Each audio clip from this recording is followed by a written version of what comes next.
we're off to Japan.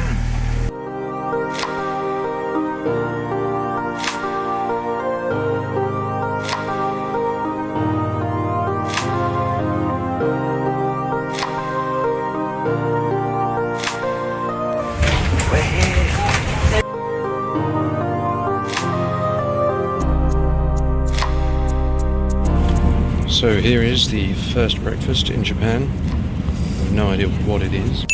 It's oysters, and as I'm about to recall, I don't like oysters.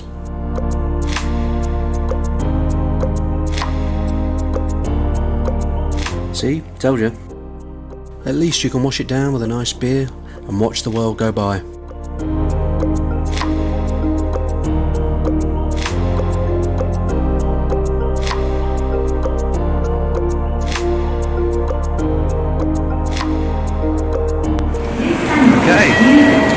Our first city, Kyoto. By the time we arrived in Kyoto, it was 4:20 AM back home, and I'm not gonna lie, we were exhausted.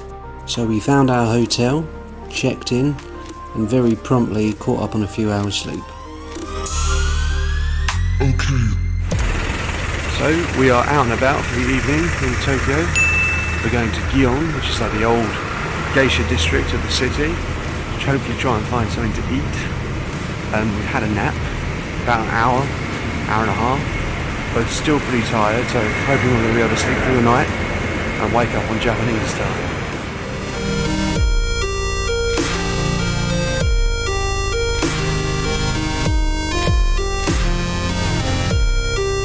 We settled on a great ramen place, Ramen Miyako, where you sit diner style facing the kitchen. I'd only had ramen once before and I didn't really rate it, but then I tried it in Japan. This is the way ramen should taste. Becky wasn't feeling too adventurous and opted for some favourites from home. So here's the whole ensemble. We have ramen, gyoza, kimchi, fried chicken. Chips. Yes, you heard that right. Chips. So that was really quite delicious, and yeah, in quite a typical Japanese setting. So now heading back to the hotel, get some well-needed shut-eye on our honeymoon, because we're very tired. But not before taking a few minutes to be confused by Japanese TV and to enjoy one of my new favourite drinks, a whiskey highball. For relaxing times, make it Suntory time.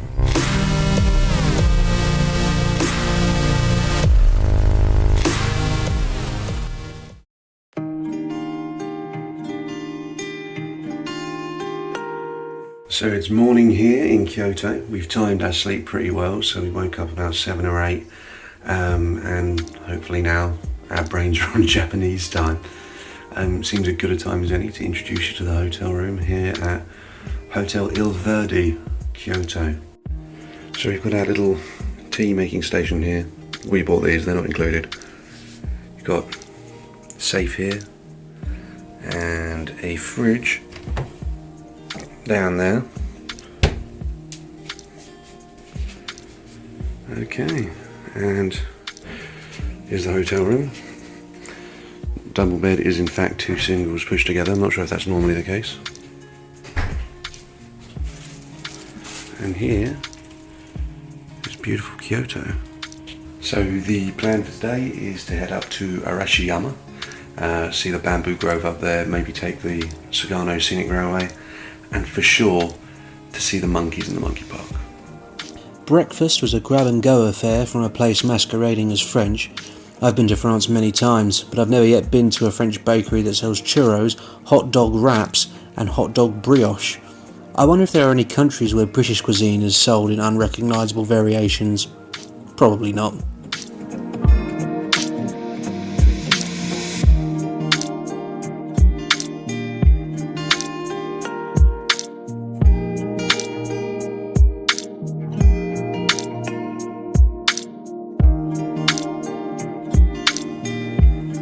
Knitted sushi looks delicious, by the way.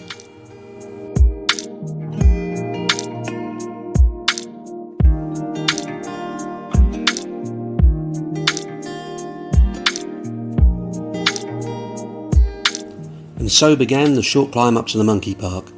There were a few rules to observe, like don't stare at the monkeys in the eye and please take a distance more 3M with monkeys, but nothing we couldn't handle.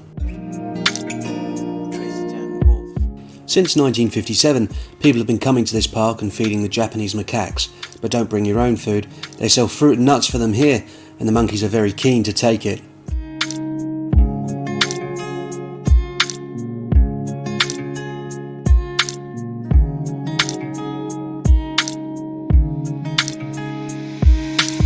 Plus, the view out over the city is spectacular.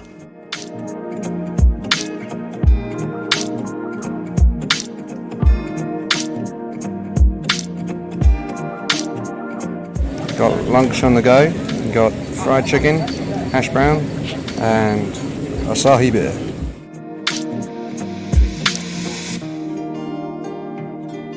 The next stop was the Arashiyama bamboo grove, which we headed for via the Tenyuji temple. In the temple complex, the serene colours of the Japanese autumn were out in full force, and so were the crowds. Quite pretty.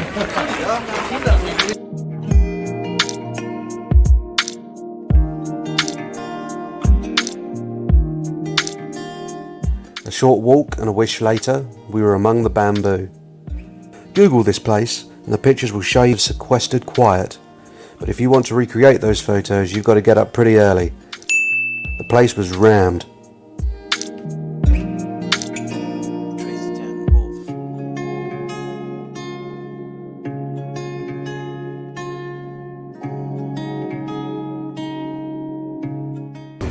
So no Sagano romantic train today. We'll have to come back for that one. Ah, look at that innocent face, completely oblivious to just how difficult it is to get tickets for that train.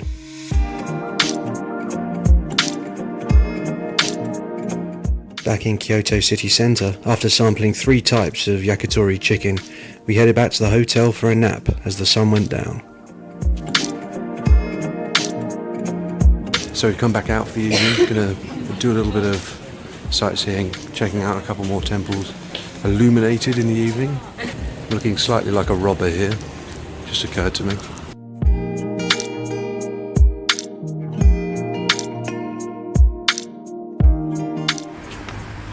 Beautiful little temple / shrine that I definitely haven't just burgled.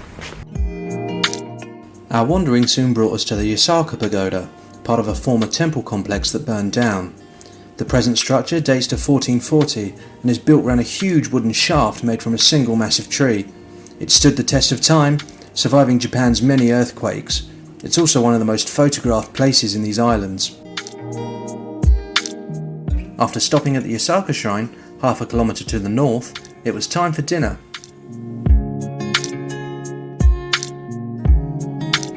So me and my Asahi highball and my beautiful new wife That's me.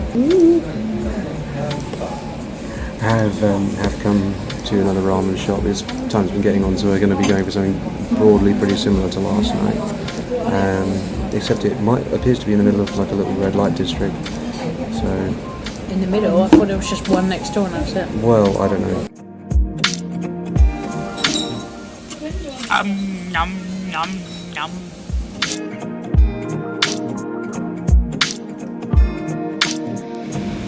Look at these baby little gyoza. So dinner was pretty good. Now we're going to go to that most traditional of traditional Japanese places, the Hard Rock Cafe, for a cheeky cocktail and some dessert. The most un-Hard Rock Cafe looking Hard Rock Cafe you're perhaps ever going to see. Tiny.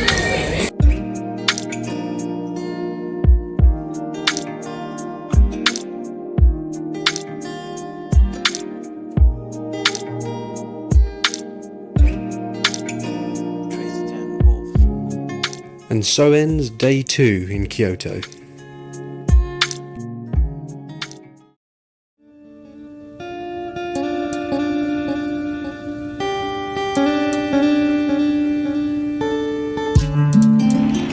It is morning on our second full day here in Kyoto, and today we are going to be checking out the Fushimi Inari Shrine.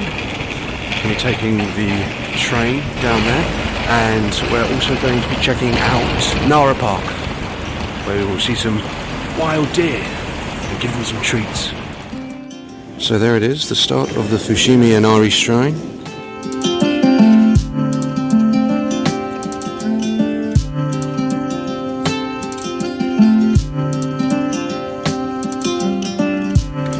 So Fushimi Inari is actually dedicated to Inari, who is the god of the rice harvest, and his messengers are these fox-like figurines you can see, and sometimes they hold keys in their mouths, and that's supposed to represent the keys to the rice storage.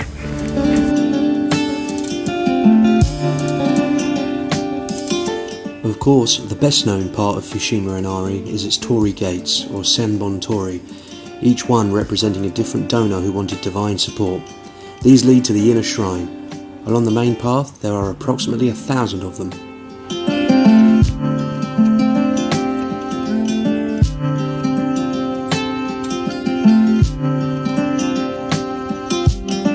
So these stones on top here are the Omakuru Ishi.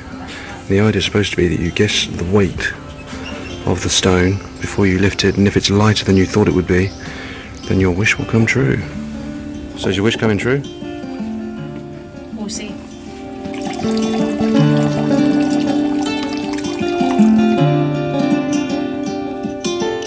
If you follow the right path, you can walk right up the mountain that the shrine calls home. This is quite a climb. It can be a bit of a slog if you're out of shape like me, but there are tea houses en route where you can grab a drink, and there's something very rewarding about completing the climb. Here it is. Southern Kyoto. Plus, the further you go, the fewer people you have to share it with. So I think this is the summit. Could be wrong. But I think this is as high as we can go at the top of the city. Okay, no faking this time. This literally is the top of the mountain.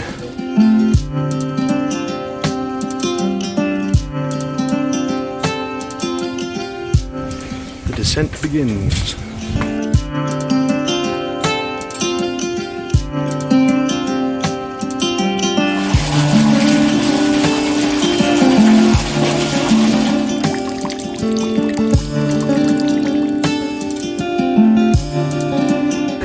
We are now at Inari station, catching the train to Nara. Gonna see us some deer.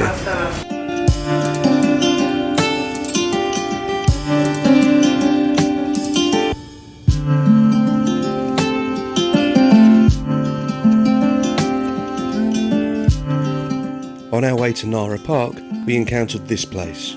In the UK, video arcades tend to be the hallmark of faded seaside resorts, but in Japan, no city is complete without one, and many arcades spread out over several stories. Our first Japanese video arcade. Only 4 stories tall.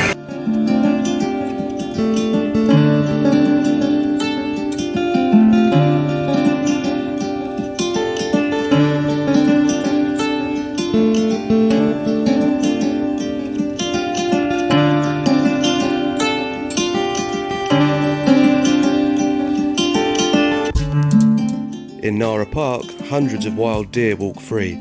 They've learned through repeated interactions with humans that if they find someone with food, all they've got to do is bow to get a treat. The thing is, they do sometimes go overboard and end up headbanging in front of you. Also, remember these are wild animals. They're used to humans, but they can be a bit pushy. Oh no, he's coming after me. Oh my god.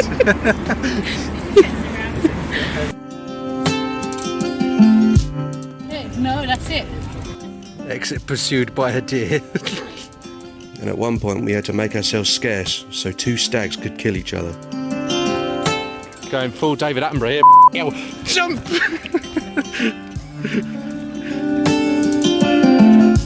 If you do want to feed the deer, you can buy specially made crackers cheaply at the park. You'll have no trouble getting rid of them. Now for lunch. Lunch was something called okonomiyaki, a sort of Japanese pizza involving shredded cabbage and meat.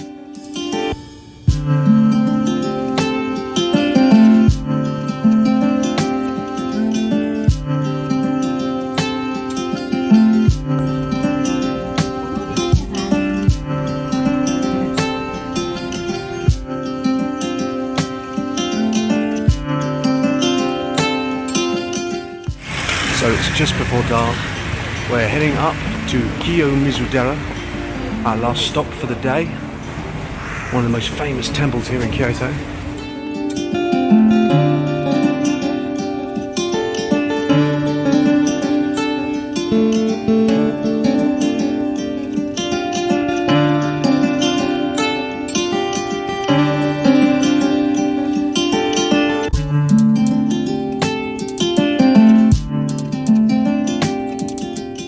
My very basic setup can't do it justice, but believe me, the temple is a beautiful place to be when the sun goes down, illuminated against the night sky with the city glowing in the background.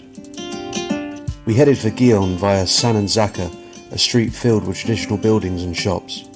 I had to try some Wagyu beef, and it didn't disappoint. Look at that Wagyu beef, sirloin cut. Look how marbled it is, all the fat running through it. I'm hoping that's going to taste delicious.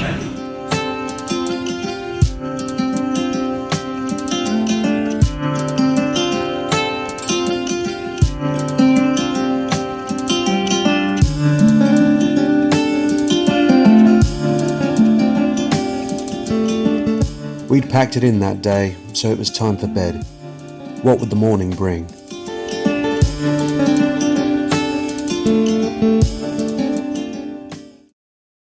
It is the morning of our third full day here in Kyoto, last full day in fact, and we are going to attempt to ride the Castano Scenic Railway. So, there's not really a good spin I can put on my experience with this railway. We arrived at the ticket office soon after it opened, but the queue was already an hour long. So, to pass the time, I recorded a locomotive that was on display and got some green tea ice cream. Tastes like green tea. By the time we reached the front of the queue, all the tickets that were remaining were standing room only. The idea was to get this quaint little train out of Kyoto and then get a boat ride back again along the river. The problem is, the only tickets left would have got us in too late for the last boat service. So we decided to do it the other way round. We would get the boat ride back first, then the scenic railway out after. Then we get a regular train service back into the city. Still with me? Let's see how that turns out. This time we hope we'll succeed. So here we go.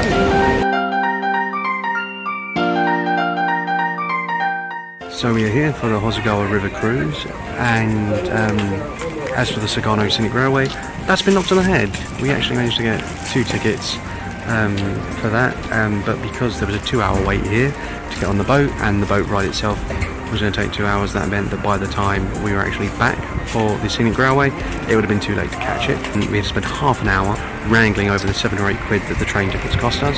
So my initial thoughts on it are, don't bother. Hopefully the river cruise will be worth it. Better be, because we're missing out on the railway now as a result. Little did I know, things could only get better and wetter.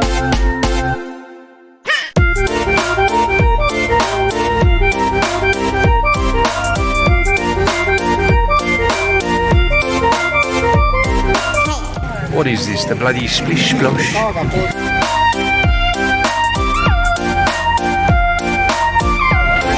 There's the train we're not allowed to go on.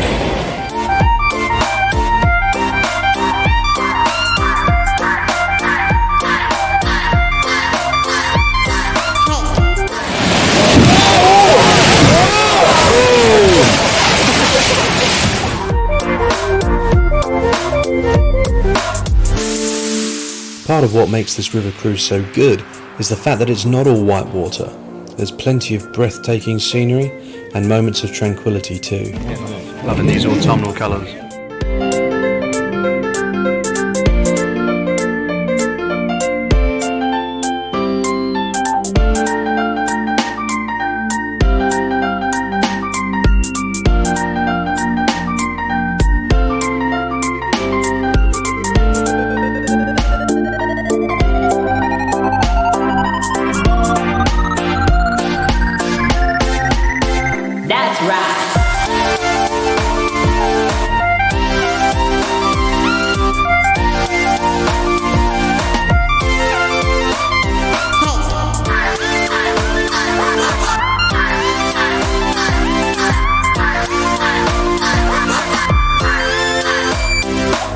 the river have more surprises for us still. He's like refreshments, anyone? He actually is, isn't he?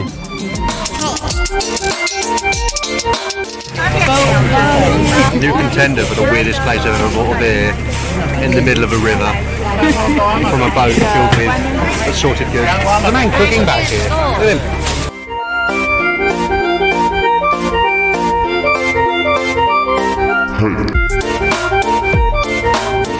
Hello.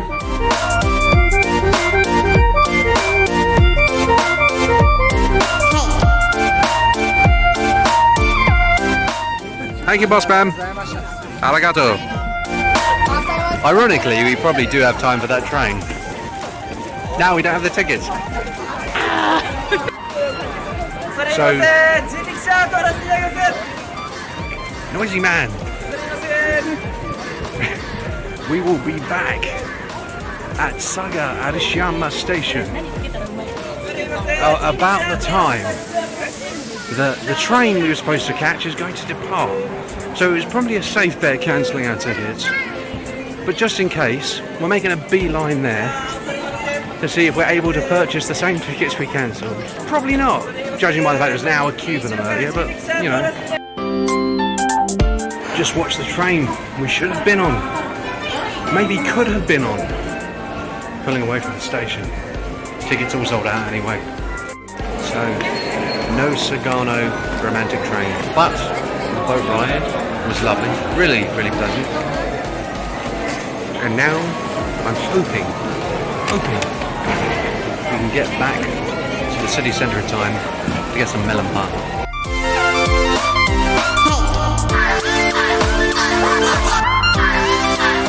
Melon pan is like a sugary bread, apparently named for its resemblance to the fruit. No, I don't see it either. But stuffed with vanilla ice cream, it's damn tasty. Here we have the famous melon pan with vanilla ice cream. Here we go. So we've had melon pan. Now the plan is to get katsu curry at one of Japan's biggest curry chains. A fried chicken curry, what's not to like? Our time in Kyoto was drawing to a close. The next day, we would attempt a day trip to Hiroshima. But first, sleep. Hey guys, that's it for part 1 of our Japan Odyssey. Part 2 is already in the bag and coming soon. If you enjoyed, don't forget to like and subscribe. And if you didn't enjoy it, well, what a strange way to spend 25 minutes, but suit yourself.